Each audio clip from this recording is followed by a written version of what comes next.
Dados dois conjuntos, podemos estabelecer algumas relações entre seus elementos. Por exemplo, dados os conjuntos A e B, podemos estabelecer a relação: um elemento de B é o dobro de algum elemento de A. As setas representam a relação que associa os elementos do conjunto A aos elementos do conjunto B. Considere agora esta outra relação para os mesmos conjuntos. Um elemento de B é o dobro de algum elemento de A mais 2. Uma relação entre dois conjuntos é uma função C e somente C para cada elemento de A existe um único elemento de B. Com base nessa definição, vamos verificar qual dos exemplos anteriores é função. A relação um elemento de B é o dobro de algum elemento de A não é uma função, pois existe um elemento de A que não está associado a algum elemento de B. O segundo exemplo, um elemento de B é o dobro de algum elemento de A mais 2, é uma função, pois para cada elemento de A existe um único elemento de B.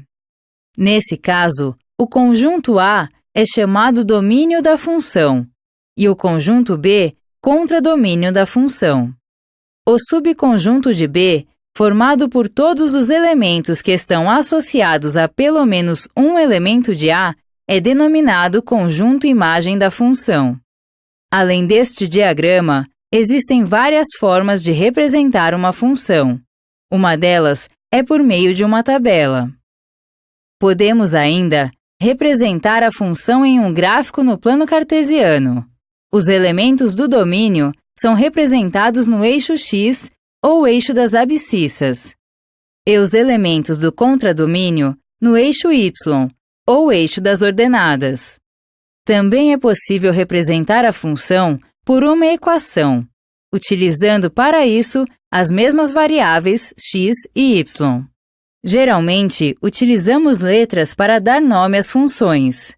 Sendo f a função do nosso exemplo, veja como fica a sua representação algébrica em forma de equação.